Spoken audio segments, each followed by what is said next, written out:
학생 여러분 안녕하세요. 지금부터 KJSO 2단계 온라인 교육 시작하도록 하겠습니다.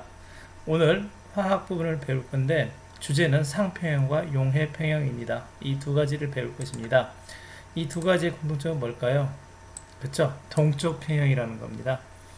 가만히 정지해서 어떤 게 그대로 있는 것처럼 보이는 게 아니고 정반응 속도와 역반응 속도가 같아서 겉으로 보기에 반응물이나 생성물의 양이 일정하게 유지되는 것, 그게 동적 평형이죠. 그래서 두 가지 공부를 하도록 하겠습니다. 먼저 상평형부터 공부하시죠.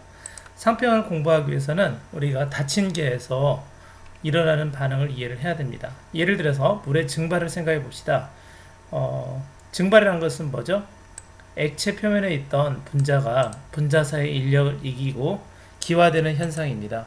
이와 같이 되기 위해서는 액체에 있는 분자 하나가 주변에 분자 간의 인력을 끊고 밖으로 나와야 되는 거죠. 화학 반응식으로 나타내면은 예를 들어서 물 가지고 얘기한다. 그러면 액체가 기체에 드는 현상입니다. 반면에 기체가 많이 되게 되면 그 기체는 가만히 있지를 않고 무질서하게 운동을 하게 되죠. 그래서 또 기체 분자가 액체 표면으로 돌아올 수가 있어요. 그래서 다시 액체로 돌아가는 현상을 뭐라 그럴까요? 응축이라고 합니다. 그래서 화학 반응식으로 쓰면 기체가 액체로 된다. 이와 같이 되겠지요. 그래서 증기 압력이라는 게 있는데 좀 전에 그 일정한 온도에서 밀폐된 용기 속에서 증발 속도와 응축 속도가 같아져서 동적 평형에 도달한다고 그랬죠. 그러면 겉으로 보기에는 아무 변화가 없는 것처럼 보여요. 즉 액체와 기체의 양은 각각 일정하게 유지가 되는 거죠. 동적 평형에 이르기 전에는 어떨까요? 액체가 기체로 되면서 액체 양이 줄어들겠죠. 그런데 평형에 도달하면 여기 화학 반응식과 같이 정반응도 일어나고 역반응도 일어나는데 속도가 같아서 액체의 양도 기체의 양도 일정하게 되는 것처럼 보입니다. 이를 모형으로 나타내면 그림과 같이 처음에는 증발 속도가 빠른 겁니다. 그림 보세요. 처음에는 증발하는 분자가 예를 들어 5개죠. 그래서 증발 속도가 응축 속도는 없는 거죠. 왜냐하면 증발된 그 기체가 없으니까 돌아오는 기체가 없는 겁니다. 그러다가 잠시 후에 증발 속도는 여전히 하나, 둘, 셋, 넷, 5개가 증발되는데 거꾸로 이렇게 액체로 돌아오는 기체가 있죠. 그래서 2개가 돌아오고 있습니다. 3개가 돌아오고 있나요? 그렇죠? 여전히 증발 속도와 응축 속도는 빠릅니다. 그러나 시간이 더 충분히 흘러서 시간이 지나면 증발하는 분자는 여전히 몇 개? 5개입니다. 증발 속도는 일정해요. 온도가 일정하면. 그 다음에 거꾸로 응축되는 분자 몇 개일까요? 하나, 둘, 셋, 넷, 5. 그래서 증발 속도와 응축 속도가 같아져서 동적 평형에 이르게 됩니다. 어떻게 동적 평형에 대해서 이해가 되시나요? 네, 정확하게 이해를 해야겠죠. 이럴 때 동적 평형 상태에서 증기, 즉 기체가 나타나는 압력, 기체가 벽을 막 두드리겠죠. 용기의 벽을. 그럴 때 단위 면적당 가하는 힘, 그걸 압력이라고 그러죠. 그 압력을 뭐라고 그런다? 네, 증기 압력이라고 합니다. 자, 하나의 예를 들어볼까요? 이와 같이 2개의 플라스크에 플라스크 사이에 이렇게 관을 연결합니다. 그리고 그 관에는 수은이 들어있고요. 양쪽에 플라스크를 처음에 진공으로 만들어요. 진공으로 만든 다음에 왼쪽에는 액체 A를 집어넣고 오른쪽에는 액체 B를 일정량을 집어넣는 거죠. 그리고 나서 시간이 지나면 어떻게 될까요? 네, 그림과 같이 수은 기둥이 한쪽으로 밀려나는 걸 관찰할 수 있습니다. 이 얘기는 어떻게 해석을 해야 될까요? 그렇죠? 이렇게 수은 기둥이 밀려난다는 것은 기체가 수은 기둥을 밀어서 생기는 현상일 거예요. 왼쪽에서는 A라는 증기가 밀 거고 오른쪽에는 B라는 증기가 밀겠죠. 그래서 힘이 강한 쪽에서 더 약한 쪽으로 힘을 가하게 되면 수은 기둥이 밀려나는 겁니다. 이 그림을 보고 판단해 봅시다. 증기 압력은 아까 동적 평형에 도달했다고 했죠. 그랬을 때 A가 증기 압력이 B보다 더 크다는 걸 알 수가 있는 겁니다. 그러면 분자 간의 인력은 어떨까요? 네, B가 자기 액체일 때 분자 간의 인력이 더 어떨까요? 네, 더 크겠죠. 크기 때문에 B가 더 많이 증기로 못 날아가는 거죠. 그래서 압력이 작고 A는 분자 간의 인력이 더 작아서 증기가 더 잘 돼서 분자 간의 인력은 작다, 증기 압력은 더 크다, 이렇게 정리할 수 있겠습니다. 그래서 여러분들 증기압력 곡선이라는 게 있습니다. 이건 뭘까요? 그쵸? 온도를 다르게 하면서 온도 예를 들어서 0도씨에서 증기가 나타나는 압력을 점을 찍고 그 다음에 온도가 10도씨일 때 증기 압력을 찍고 20도일 때 찍고 쭉 이어지는 거예요. 그래서 온도에 따른 증기 압력을 나타내는 그래프를 증기 압력 곡선이라고 합니다. 그래서 증기 압력 곡선상에서는 그 모든 점들이 모두 다 동적 평형 상태입니다. 어떤 상태일까요? 액체와 기체가 평형을 이루는 상태입니다.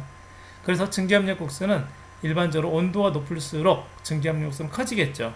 왜? 온도가 높아지면은 분자들의 운동 에너지가 증가하고 속도가 빠를 거고 증발하는 분자수가 많아져서 증기 압력이 커지겠죠.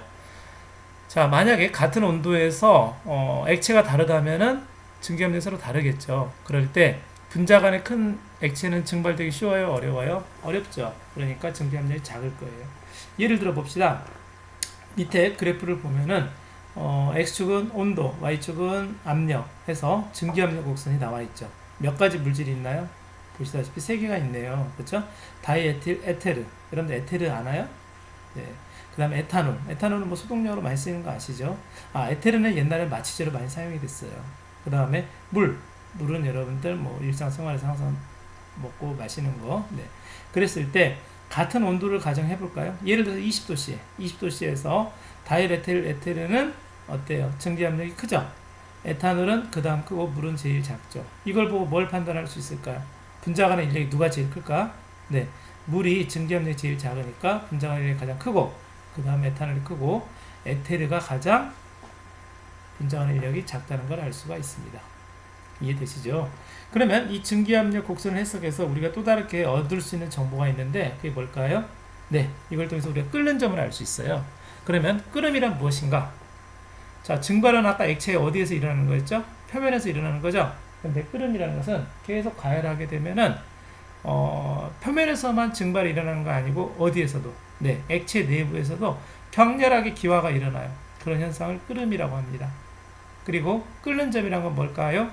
네, 끓기 위해서는 액체의 증기압력이 외부 압력을 밀어내야 돼요. 그래서 액체 증기압력이 외부 압력과 같을 때의 온도를 끓는 점이라고 합니다. 그러면 외부 압력은 여러분들은 어때요? 일정한가요? 우리가 일상생활할 때는 외부 압력이 일기압이죠. 그러나 높은 산을 올라가면은 압력이 작아져요. 외부 압력이. 그래서 외부 압력은 변할 수 있는 거거든요. 그래서 우리가 물질들 간의 끓는 점을 비교하기 위해서는 외부 압력을 일정하게 놓고 비교를 해야 돼요. 그래서 대기압이 1기압일 때 끓는 점을 뭐라고 그럴까요? 네, 기준 끓는 점이라고 그러죠. 그래서 그 끓는 점에 대해서 기준 끓는 점이라는 개념이 있고 그 다음에 아까도 얘기했는데 증기압력이 큰 액체는 분자 간의 인력이 어때요? 작아서 크다고 그랬죠? 그럴 경우는 끓는 점이 낮아요.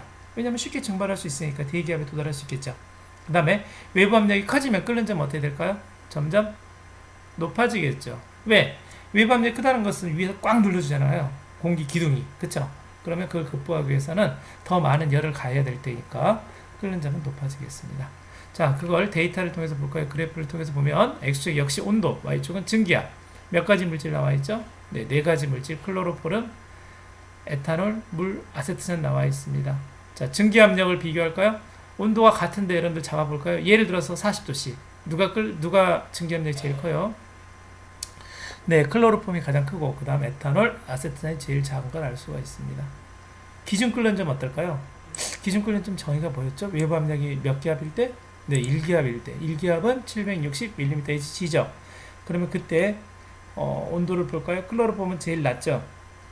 아세트산은 제일 높습니다. 따라서 기준 끓는 점 누가 제일 높다? 네, 아세트산이 제일 높죠. 100도가 넘습니다. 그 다음에 물에 끓는 점은 1기압에서 100도씨가 될 거고 에탄올은 몇 도로 알고 있나요? 네, 78도씨예요. 클로로포름은 60도보다 작네요. 그렇죠? 그래서 다시 한번 증기압력 곡선을 통해서 뭐를 알 수 있다. 그렇죠? 같은 온도에서 증기압을 비교할 수 있고 그 다음에 기준 끓는 점을 비교할 수 있다. 이해되시죠? 네. 자, 그 다음 상평형 그림으로 가려고 합니다. 우리가 상평형 그랬죠? 여기서 상은 뭘까요? 예, 영어로 phase라고 그러죠? 상태를 얘기합니다. 고체, 액체, 기체 그들이 서로 평형을 이루고 있을 때 동점 평형을 이루고 있을 때 점을 쭉 이어줘요. 그걸 갖다 우리가 상평형 그림이라고 합니다. 자, 상평형은 닫힌 계에서 온도와 압력에 따라 물질의 상태를 나타내는 그래프죠. 그래서 상평형 그래프를 보면 밑에 먼저 볼까요? 온도가 낮고 압력은 높을 때 물질이 대체로 어떤 상태로 존재할까요? 고체겠죠. 그 다음에 온도는 높고 압력은 낮으면 기체로 존재할 거고요. 그 다음에 그 사이에서는 액체가 될 겁니다.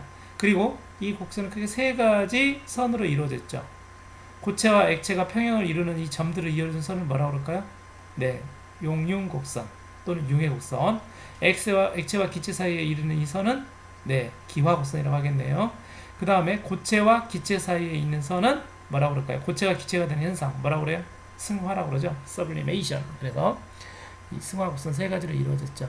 그리고 가운데 한 점이 있죠. 이 점은 몇 가지 상태가 평형을 이룰 것 같아요? 네, 세 가지 상태, 고체, 액체, 기체 세 가지 상태가 평형을 이루고 있는 온도. 그래서 삼중점, 영어로 트리플 포인트, 세 가지 상태가 평형을 이루고 있다. 세 가지 곡선과 삼중점 알아두시기 바랍니다. 그래서 상평형 그림은 주로 중요한 게, 그리고 시험에 나오는 게 두 가지예요. 물과 이산화탄소입니다. 일반적인 그림은 이산화탄소입니다. 왜? 고체와 액체의 융해곡선의 기울기가 차이 나죠, 둘이. 보이시나요? 예, 물은 기울기가 0보다 작고, 이산화탄소는 용융곡선의 기울기가 0보다 커요.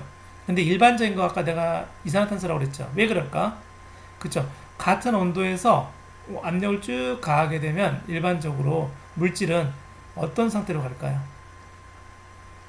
보세요. 기체가 있는데 압력을 쭉 가해요. 그러면 액체를 거쳤다가 고체로 가는 게 일반적이에요. 왜냐? 고체일 때 입자들 사이의 거리가 제일 가까워져서 밀도가 커지기 때문에 그렇죠. 압력이 커지면 밀도가 커져요. 그럴 때가 고체가 된다는 게 일반적인 물질이에요. 그러나 특이하게 물은 기체에서 압력을 가하면은 먼저 고체가 돼요. 마지막에 액체가 됩니다. 왜? 고체일 때가 밀도가 더 작아요. 왜? 고체일 때 분자 간의 거리, 분자들 사이에 수소결합에 의해서 빈 공간이 많이 만들어지거든요. 그리고 나서 압력을 더 가하면 액체, 수소결합이 깨지면서 빈 공간이 줄어들면서 압력 가할 때 밀도가 더 커져서 액체가 됩니다. 무슨 말인지 알겠나요? 예. 그리고 삼중점을 좀 관찰할까요? 물의 삼중점은 어떤가요? 여러분들 그래프를 보면 온도가 0.098도씨일 때 대략 0도씨죠. 그럼 압력은 0.06 기압일 때 압력이 어때요? 대단히 작죠. 거의 진공에 가깝습니다. 이럴 때 세 가지 상태가 가능해요. 따라서 1기압일 때는 1기압은 0.006보다 훨씬 크죠. 그때는 0도씨에서는 1기압 0도씨는 고체가 되겠네요. 그쵸? 그래서 만약에 고체 상태의 얼음을 1기압에서 가열하면 어떤 상태가 될까요? 그쵸? 융해곡선 지나서 액체를 거쳤다가 더 온도를 가하면 기체까지 가게 됩니다. 자, 이산화탄소의 삼중점 보이시나요? 네. 온도는 마이너스 56.6도씨, 압력은 5.1기압일 때네요. 그쵸? 압력이 1기압보다 높죠? 그때가 삼중점입니다. 그러면 1기압에 있는 이산화탄소, 1기압에서 이산화탄소 고체 상태를 뭐라고 그럴까? 드라이 아이스 들어봤나요? 예, 드라이 아이스죠. 드라이 아이스가 CO2로 이루어진 거예요. CO2 분자들이 가까이 촘촘하게 모여서 결정들이 생기는 거죠. 결정이라는 것은 규칙성을 갖는 입자를 얘기하는 겁니다. 그래서 1기압에서 드라이 아이스를 가열하면 어떻게 될까? 액체 거칠까요? 안 거칠까요? 그렇죠. 액체 안 거치고 승화되어서 바로 기체로 가는 거죠. 어때? 물하고 좀 차이점이 알겠나요? 네, 대단히 중요합니다. 시험에 나올 겁니다. 다시 한번 강조하면 용융곡선이 서로 다르다. 그 다음 1기압에서 가열할 때 상태의 변화가 다르게 이루어진다. 꼭 알아두시기 바랍니다. 자, 큰 주제 두 번째, 이제는 용해평형을 가려고 합니다. 자, 용해평형이란 것은 뭘까요? 용해가 뭐야, 여러분들? 그쵸? 용매는 주로 액체죠. 용매의 용질은 고체가 일반적이죠. 여러분들 생각할 때 물에 설탕 녹일 때, 물에 소금 녹일 때 그런 걸 생각하시잖아요. 그런데 반드시 용질이 고체일 필요는 없고 때로는 기체도 녹기도 합니다. 그쵸? 여러분들 사이다 같은 거 알잖아요. 탄산수. 그쵸? 물에 CO2 기체가 녹아 있는 걸 우리가 탄산수라고 하죠. 그래서 용해평형이라는 것은 일반적으로는 고체가 액체에 녹을 때 용질이 용해되는 속도와 석출되는 속도가 어떨까요? 같아서 겉보기에는 더 이상 녹아요, 안 녹아요? 안 녹는 것처럼 보이는 거. 실은 어때요? 계속 녹아요. 녹는 속도하고 다만 많이 녹게 되면 거꾸로 석출이 돼요. 용매에 녹아있던 게 그 속도와 같아서 고체의 양이 일정하게 보이는 걸 우리가 동적평형이라고 하고, 이 동적평형을 특별히 용해평형이라고 하는 겁니다. 그리고 용해평형을 이루고 있는 용액을 뭐라고 그럴까? 그쵸? 포화용액이라고 합니다. 자, 그림으로 좀 볼까요? 여러분들 이 용매 물속에 용질, 고체를 녹였어요. 그러면 처음에는 용해되는 입자수만 있죠. 용해되는 게 두 개 용해되고 있죠. 고체가 물속에 녹아 들어가는 거죠. 수용액으로. 거꾸로 녹아있던 게 돌아오는 것도 있겠죠. 이걸 뭐라고 그래? 석출이라고 그러죠. 그래서 처음에는 용해 속도가 석출 속도보다 커요. 근데 시간이 충분히 지나요. 그러면 용해 속도는 똑같은데 두 개 여러분들 용해되는 거 보이나요? 석출되는 거 두 개 돌아오고 있죠. 서로 속도가 같아져요. 이런 것들 우리가 동적평형인데 용해평형이라고 하고 그 용액을 포화용액이라고 합니다. 자, 그러면 용해도가 있는데요. 말 그대로 용해되는 정도겠죠. 그런데 뭐에 도달했을 때? 그렇죠. 용해평형에 도달했을 때 얼마만큼 고체 또는 기체가 일정한 용매에 녹을 수 있는지 그 질량으로 나타낸 걸 갖다 우리가 용해도라고 합니다. 고체의 용해도는 뭘까요? 중학교 때 배웠죠? 용매 100g에 최대로 녹을 수 있는 용질의 질량입니다. 그래서 용해도 곡선을 보시면은 고체는 주로 온도에 따라서 용해도가 달라져요. 압력의 영향은 거의 받지 않습니다. 고체일 경우에는. 그래서 온도가 높아지면 용해도가 대체로 커지는 걸 볼 수 있습니다. 특이하게 용해도가 감소하는 물질도 있긴 있어요. 온도가 높아져서 수산화칼슘이 있는데 일반적으로 커집니다. 그리고 각각의 점은 특정 온도에서 용해도가 있는 각각의 점은 용해평형에 도달한 점이겠죠. 이해되십니까? 네. 그 다음에 기체의 용해도 볼까요? 시험에는 기체의 용해도 시험에 나오죠. 주로 헨리의 법칙. 자, 기체의 용해도는, 고체의 용해도는 아까 뭐에 영향을 받는다고 그랬죠? 주로 온도에 영향을 받는다고 그랬죠? 근데 기체의 용해도는 크게 두 가지 영향을 받아요. 뭐에 의해서? 첫 번째, 온도. 두 번째, 압력. 시험에 나오는 건 뭘까? 주로 이제 압력이 나와요. 주로 온도가 높을 때 기체의 용해도는 감소하죠. 여러분 그러겠죠. 어떤 물에 기체를 녹이려고 하는데 온도를 높이면 기체가 어때요? 운동이 활발해지겠죠. 열 에너지가 많아지니까. 그러면은 물에 녹아있지 않고 밖으로 나갈 거예요. 그래서 용해도가 감소할 거예요. 근데 압력이 높으면 어떨까?